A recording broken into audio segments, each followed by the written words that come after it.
Good evening, everyone. First of all, Mili Aishwarya, thank you for publishing the book. Shobha, for convincing Karan to write a book. And all his friends who are here, I'm sure, who have formulated his life, who have, done things in his life which comprise of the book that he's written. And Karan, it's a wonderful thing that you've done. I think yours is an extremely beautiful life. Yours is an extremely important life that people should read about. I don't know if people will learn or not, but it's important to know of your experiences. My only questioning part of this whole book is the title. I find that a little different. It could have been titled anything. It could have been titled, according to me, apart from the unsuitable boy, it could have been the good boy. Yeah, he's a good boy. If his father was here, he would vouch for it. His mother is here, she would vouch for it all the time. You know, there are very few boys who sit down with their mothers at night and discuss tele-shopping. He does that at 3 a.m., wherever he is in the middle of a party, but he'll come back and he'll say, Mom, मैंने सुना है वो tele-shopping network पर एक नई चीज़ आई है, let's sit down and buy it. That's a good boy. He's an intelligent boy. I think that's what the book could have been called. And intelligent not in terms of just general knowledge or Wikipedia stuff or the stuff we all read on Google, but he understands things, he understands people, he realizes situations, he walks into a room and he knows what's happening. And I find that extremely gifted. I think he has a gift from God that he can understand people and use it intelligently. And even with me, if I may say so, there are very few people who can keep up conversations with me because I'm such a genius. But really, I say that with humility and modesty.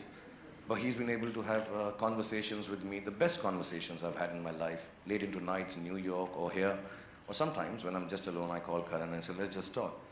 He is perhaps one of the most intelligent conversationalists and speakers that there is, at a personal level, at a professional level, or at any given level. And if he doesn't know it, he can bring it really, really well. I think he's a very sensitive boy. That's what the book could have been called. And it's a personal experience because I have the inability to express my feelings. I have oversensitivity issues. I am complex and damaged. But I realize that the only person, apart from my family now, who can give me the space or figure out how I'm feeling has been only Karan. He can make out that Bhai is angry, Bhai is sad, can't say this to Bhai. And it's not just me. I've seen him being sensitive to everybody around, from the youngest of people, his team of Student of the Year, to the eldest of them all. And he can understand what is happening in your heart, what is happening in your soul. He's an extremely, extremely wonderfully gifted, sensitive person. The book could have been called The Brave Boy. And I say this with vehemence and conviction because Karan is different. He's extremely different. And not just in the unique sense. He's different. And it's difficult being different. Especially in our country, in the world we live in, the society that we have to face. He's just different. And to achieve what he has done, with the gusto that he's done this, with the aplomb that he's achieved this, is even beyond the greatest of achievements. Because to be different, and to do and be accepted, and to run wild and free in this world is a very, very special thing. I know him very personally. I haven't read the book. I didn't know how much of the difference comes out in this book. But he is a different boy. He is a unique boy. And last but not least, when I say this, he's genuinely an extremely brave boy. And he's all of these put together. He makes a very special boy. To me, Karan Johar will always remain the most beautiful boy that I've ever seen in my life. And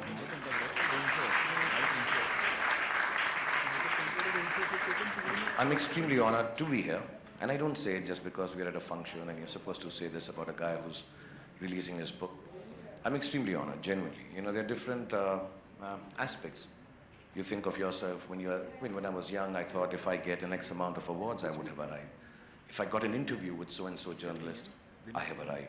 If I made it to the cover of a magazine, specific one. Oh, I have arrived. I genuinely believe 25 years of work, 51 years of age, I truly, truly, and I thank you from the bottom of my heart for this, I truly believe my children, my wife, and myself, we truly have arrived because I have a full chapter in your book. So thank you so much.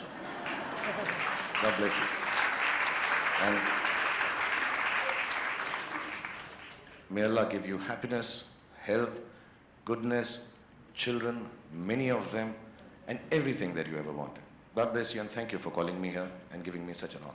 Thank you. Thank you, Millie. Good evening, everybody. When I was given the opportunity to create an imprint of my own, it was really an unprecedented honor, and I felt all my years as a writer somehow came together at that moment, because there's so much trust that is invested in someone who's given that responsibility. And I like to believe that I have handpicked winners, like Karan has handpicked winners. When I asked Karan whether he'd be willing to do the book, initially there was a little amount of hesitation, but like Millie has mentioned, like Poonam has said, there's a certain spontaneity and a positive energy about him which is unbeatable. She's talked about him not acting like a celebrity. It's that very aspect of Karan's life that I find so endearing. Today, I consider Karan a cultural icon. He's not just a director of very successful films, not just one of the most successful TV hosts, possibly globally, but he's something much, much beyond that. And like it was pointed out, it takes a lot of courage to put your life out there. He says it in one line. He says, "My life is my life." And he says it in the epilogue very wonderfully, and he says it even more beautifully in the end. That finally he's broken through whatever those inhibitions and barriers were that stopped him from speaking his mind. He's ready to share his life, warts and all. When Poonam started on the book, and we all were so excited about it, Millie and I talked about it at length, and we said, what should the content be? What should the tone be? At the end of the day, that is your prerogative, Karan. That is every writer who puts himself out there, every person's prerogative, what they wish to share and what they don't wish to share. When I wrote my memoir when I turned 50, which was 20 years ago, I called it Selective Memory. And people said, "Oh, so you're going to be selecting your memories?" I said, "Yes, I am. It's up to me. What I want to put out there in the public domain is entirely my call, and only I can make it." But Karan has gone well beyond that, and he has written a book that is remarkably candid and remarkably courageous, because he has shared his vulnerabilities and moments from his life, his personal life, which honestly, I was reading and rereading the chapters as I came driving to the venue. And I felt there are 3 chapters which for me were sort of encapsulated what he's all about. One was the chapter dedicated to his father, his feelings about what happened in that hospital. Post that, when he came home, his mother, who plays a fantastic role in the book, and of course the Shah Rukh Khan chapter, also written with so much love and at the same time so much truth. There's no attempt to say, "Oh, it's been one fantastic journey with no ups and downs."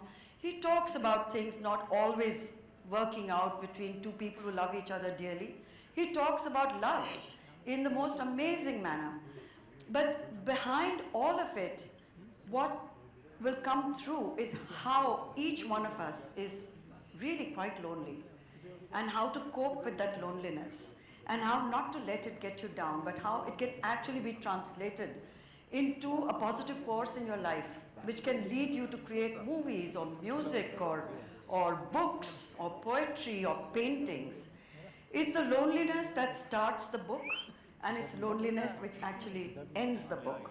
But in between, there is just so much wonderfulness that anybody who picks up the book will respond to it first as a reader who gets completely drawn, pulled into another life. And that to me is the hallmark of a good memoir. If you cannot connect, if you cannot drown in that other person's life, if you cannot rejoice in that person's high points, and you don't cry at least 3 times during the narrative, the book is somehow incomplete, and somehow it leaves you feeling, has he really shared everything, or you're aching to know more? I am looking for a sequel, Karan, and tonight I can just say it. You can write it 5 years from now. I'll still be around. You'll still be around, and your readers will still be around. And I hope, like Poonam said and Millie said, these are books that need to be told. These are books that need to be written. These are our young heroes and great inspirations and icons of modern India. When they narrate their stories and they do it without filters and they do it with such style and panache and at the same time with so much humanity, that book travels. That book travels not just for the next year. It's going to travel, Karan, for your entire life. And there'll be people who will come up to you and say, I read it when I was at this age and it made such a deep impression on me, because it has a lot of messages in there without it being a message book. And I'm so proud of it, and I'm so proud that we had the chance to work together. With that, I believe we are going to be in conversation. Are we not, Millie? Thank you, Millie. Thank you, Poonam. Thank you, Team Penguin. Thank you, Shahrukh. Thank you all. It's a book that I hope, and I'm looking at someone sitting right there who I want to write the next book. She's still shying away from addressing it, but I know I'm going to get it out of her. She says she's too young to write it.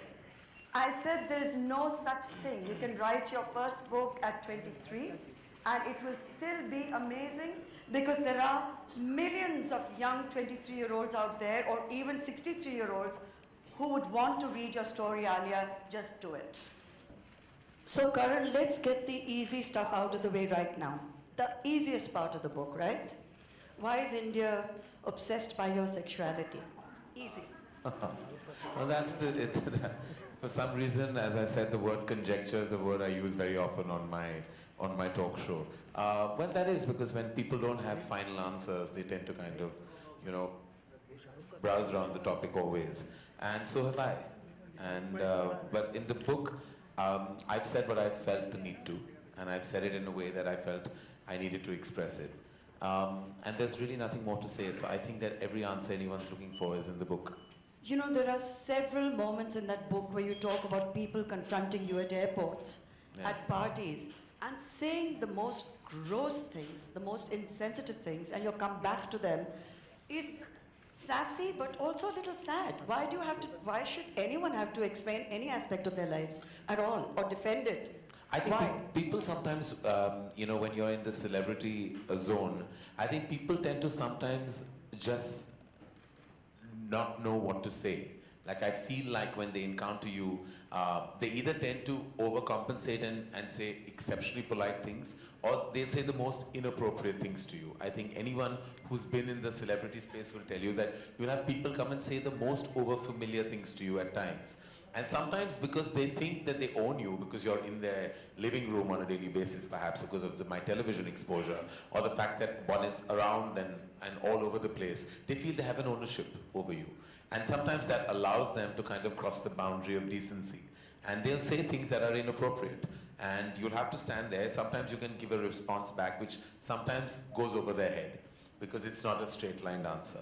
And sometimes you use sarcasm, which also sometimes doesn't get a response. Sometimes all you do is just, like Shahrukh told me the other day, that now when people say things, he just nods, because there's nothing else to say. Sometimes you just nod, because people say the most bizarre things. And sometimes it's members of the fraternity, sometimes it's members of the media within the fraternity, sometimes it's random strangers at an airport, and you have to just deal with it. There's nothing you can do. You can't, at least I'm not the guy who's going to start getting into a fight, because I don't think I'll have the ability to handle it if I was at the receiving end.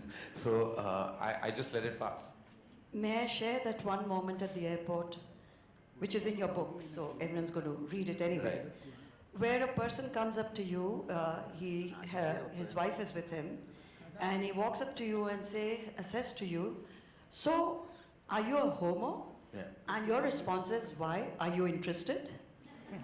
And I thought that was just fabulous. That's, the aplomb and the tight slap that probably the man warranted. Well, it was it was what came out, like literally it just came out very, because I thought it was an exceptionally inappropriate thing. And the wife was clicking a photograph of mine while he was asking me this question. And he asked me, patting me on my back. It wasn't just a car, it was an over-familiar pat. Like as if like I had, like we had dinner last night and he decided to ask me this question early in the morning. And it's happened to me. It's also in the book when I was on the launch of a channel, and it was an early morning breakfast interview where I was asked an inappropriate question, and I was completely shocked that we were on national television. Of course, it never made it because they realized that it was completely wrong. Fortunately, it wasn't a live telecast. But sometimes you just wonder whether people just don't have the sensitivity or the decency, or to sometimes use language to ask appropriate. Do you know the surprising part of the book, towards the end of the book, when you talk about maybe going on to dating sites? I found that fascinating, that you went on to an elite dating site and a date was set up for you in Tokyo. And you said, why should I go to Tokyo to meet someone? How did you get onto these dating sites? I mean, that's why? a story in itself. Yeah. Sometimes you have to kind of scratch the surface to find, what's not immediately available. So there are various ways and means I think people sometimes have to kind of look at. When you're single and 44, you'll probably go through every kind of possible available opportunity. I thought that was fantastic because most people would not admit it. I would have actually liked to give the but they name. won't. It was a selective, I would have liked to give it the name, but they're so exclusive and quiet and have full, disclosure issues. So that's why I didn't give that information. Not that anything's come out of it, and I'm not a success story of their agency at all. In fact, I'm a rather, apparently 2 out of 3 people succeed, and I'm that one who failed. You also talked about 3.5 failed relationships. 1 true love, and I think 3.5 failed relationships. You've spoken about it with a great deal of some amount of regret, but compassion, empathy about why they didn't work out. Well, they were not any relationships. They were mostly unrequited love situations, which is great fodder for a filmmaker, not so great for a personal life. I suppose that comes from your sense of indulgence and over-expectation. Sometimes you tend to expect from quarters that won't deliver, and that invariably happens when, and that's what I call indulgence, is like if I had a pragmatic approach to love, which is not possible with me, I would possibly have been in a long-standing relationship, but I've always desired what I know I can't have. You also talked about divorce being the new marriage. And throughout the book, there is a kind of a strand which keeps going back to infidelity. And it's like almost a semi-obsessive aspect of your creative process to deconstruct everybody's marriages and to see who's cheating, who's lying, who's living a lie. Because truly, in my experience, I think there's much ado about fidelity and infidelity. I think sometimes true emotion and relationships can go beyond those. And being a single bystander, you tend to be so close to so many relationships and marriages. And in my experience, and I say this, and I don't have any kind of, with all kinds of moral policing on my statement, I'm sure, but I don't think infidelity is a deal breaker. I don't believe it's not a deal breaker. No, I don't think so. And I feel like it's very individualistic, it's as per each one's life, and I feel like I'm not judgmental about it at all. And I'm not sure if I'm capable of complete fidelity, even if I was deeply in love. But in your film, when you're talking about the process where you were going to shoot the scene, very interesting conversation that you had with Shah Rukh, when all of you had second thoughts whether to go all the way and show Rani and him in bed or suggest that they've actually had sex, where you were advised against it. Even Shah Rukh was not sure whether it should have that scene or it should be like the Meryl Streep scene where it ends without them actually Well, doing it? I was in a zone of abandon at that time. You know, I was like, I felt I had wings. I wanted to fly as a filmmaker. But when I look back, I feel like I remember very clearly, and I've said it, that when the scene was going on, I was watching it at a preview, and there was a very traditional couple watching it. And the moment Shah Rukh and Rani check into the hotel in Kabhi Alvida, the lady turned to her husband and he said, "Don't worry, dream sequence hai." And because they imagined that this is not possible. You know, in a Karan Johar film, it's not possible that this would actually transpire. At the moment they realized it was not a dream sequence, 5 minutes later they were out of their cinema halls. So I realized that, you know, sometimes topics like this are brushed under the carpet in our society. We don't like to watch what is startling and truthful on celluloid. We like to watch virtue and morality, say the right messaging. The moment you make viewing uncomfortable, the moment you say things that hit you hard, those are the films that bother you the most, and you have extreme reactions. Kabhi Alvida had extreme reactions. I had people come and say, I hated it. The only reason you can hate it if it's the truth of your home and it's the truth of your marriage. You can't hate that film otherwise. Or had people say, it's uncomfortable to see this film with my spouse, because what do you say after? Oh, I love the film, what did you love about it? You know, if I hated it, then why did you hate it so much? You know, so it's basically, it was more a commentary. So the film did so much, and someone told me that it did so much better in the West because there's a culture of watching film alone. So there are men who went alone and women who went alone. But in India, we go as a couple or as a family, and it's an uncomfortable watch sometimes. I think that's changing. I see a lot of movies on my own in a theatre and I enjoy it thoroughly. I think I see a lot of other ladies also coming and watching movies. It's changing. Thank God. All right. There's a wonderful chapter on Shah Rukh where the first time you meet him and you go with a certain baggage because you're awestruck, you expect to meet a big star and you're completely disarmed because he's so normal, he's warm, he's caring, he's very respectful towards your father. They have a relationship completely independent of... I mean, it was, I remember the day so clearly etched in my head, like it's like it happened yesterday. I grew up with movie stars that were stalwarts, that were luminaries, that we literally looked up to, like Mr. Bachchan. You know, when he walked into the room, there was a sense of like, you know, like glory. Someone magnificent has walked in. So there was this stardom that I had realized, being a producer's son, stars were always put on a pedestal. We were always the poorer parties. We were the ones that had to kind of succumb to their stardom, look up to their, full of awe, because they were the ones who made the movies happen. So I grew up feeling movie stars were like unapproachable entities.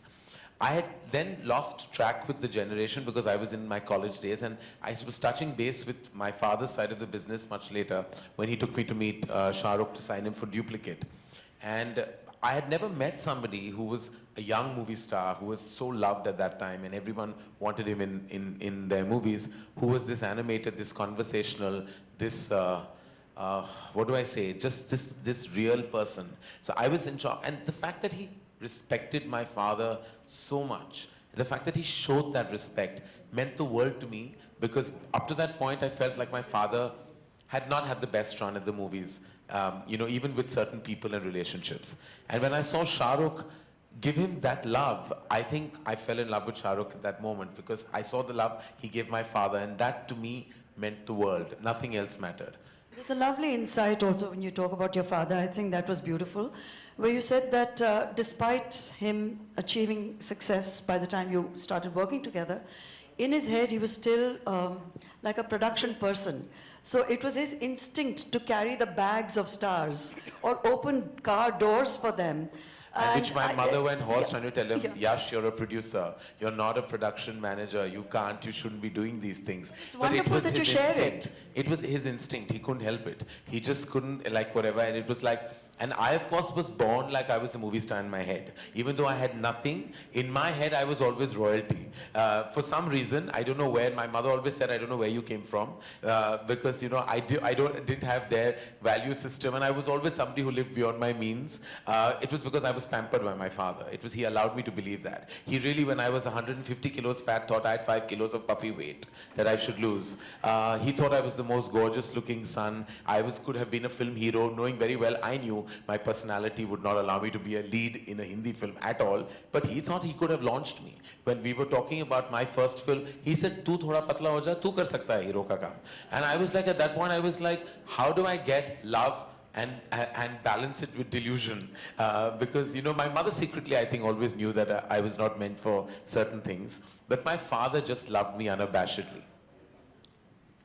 There's also a wonderful moment that you talk about when Kajol, who you now don't have the same relationship with any longer, but maybe you will in future, when she told you that if you want to establish your, you want to assert yourself on the set, just come and shout the hell out of me. Just come and yell at me to show that you're the boss. And you were faking, I mean, you were faking it, she was faking it. But I thought that was very generous of her and very smart of her to think of that. You were young, you were nervous, she was a huge star, and she says, just come out there and shout at me. Yeah, And it's you did. true. It's what happened. It's what's in the book, as are many other things. Kajol, I think enough has been said about recently, especially when excerpts of the book have been out. So I don't want to say any more about the fact that we have great history.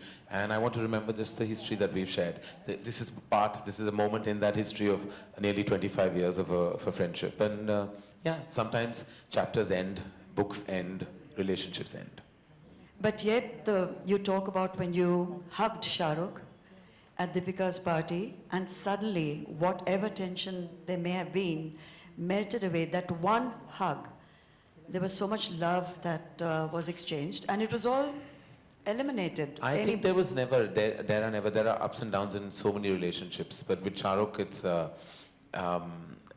is deep love. There's no other way of communicating the respect and love that I have for him. And I believe that ours will be a dynamic, and ours will be a relationship, and ours will be a connect that will be forever. It's only because my love for him has only grown over the last 2 decades. My love for his family has been so constant and consistent. And the fact that I think that their home is like a home for me in this city means a lot to me and my mother. My love for him is beyond work. My love for him and his family is beyond what he and I do professionally. It really is now a soul connect. I think we were meant to meet in this world, and I think it's because of my father that we have this connect, and we could possibly have our down days and our humongously up days, but what we cannot ever forget is the unabashed love that will remain, and the respect, more importantly, that I think has not been diminished, no matter what. It has a lot to do with both of you being successful, very successful in your own right. You say that friendships in show business can only succeed if the two people involved are equally successful. Is there something like friendship at all in showbiz? I've made some very strong friendships. Everyone in this room today is from my industry. My relationships define me. We're low on family. We have very few relatives that we're really connected with, me and my mom. So most of my personal connections are my family, and they're my extended family. I've made the most amazing relationships. In fact, I say this to Gauri, that I think I'm one of the reasons why I made her love people in the movies. Because when she came in, she was so reluctant to meet people because everyone comes with baggage. But some of my most deep equations and my most solid dynamics have been with people from the movies. So I think it's very unfair to say that relationships, yes, you go through ups and downs, and there are always turbulent times. But I have to say that the soul and heart I found within the fraternity and the industry has been amazing, and I will cherish those relationships for the rest of my life. They're all still there in my life. In fact, I'm a very constant person. People who've been in my life for over 2.5 decades are still there in a very strong space. And finally, your book ends with your expressing a desire to perhaps adopt a child or have a surrogate child, and you talk about this child as your old age kind of a policy, to insurance policy in old age. I think you have reason. I feel I have a nurturing quality in me, and I saw that most when I launched Alia, Varun and Sid. I felt like I can't let go of them even now. Like, I feel it's been nearly 5 years, and I feel no matter what they do in whatever capacity they do, when they're on screen or they're at an event or they're anywhere, I see myself staring at what they're doing, what they're saying. that shows that I actually have a sense, and even all the directors in Dharma, everyone in Dharma, to me, I'm maybe age-wise, say a decade apart from them, maybe more than that. But the emotion comes from a very strong paternal space. And I feel like I would like to take that forward. I don't know what I'm going to do about it, but I feel like I would like to be a parent. I don't know in what capacity. I don't know how it's going to happen. I have no clue and I don't have answers to those questions. But I do feel the need because I feel I have love to offer.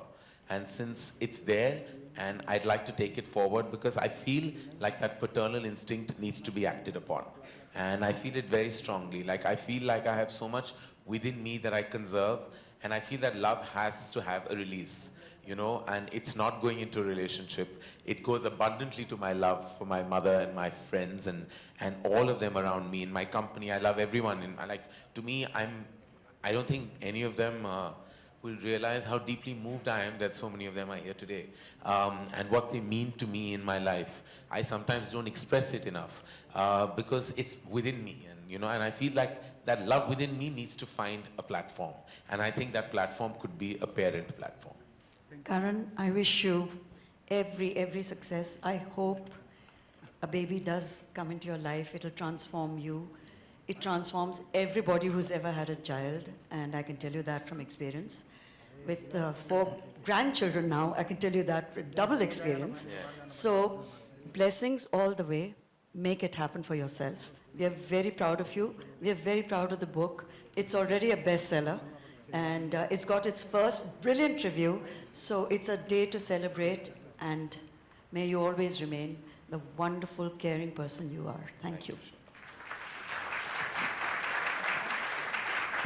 Thank you so much, Shobha and Karan. A beautiful boy. He's also a very nice boy. He'll sign copies, I think, for all the readers here who have come from far. And thank you again for being here. Thank you so much. I'd like to personally thank all the members of the media who've come here today. Thank you very much. It means a lot to me.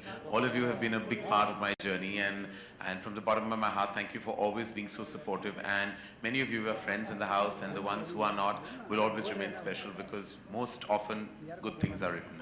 I also have to say that all my friends and everyone at Dharma who have shown up today, thank you so much. You know who you are. You mean the world to me. You are my world. Thank you, Mummy. I love you.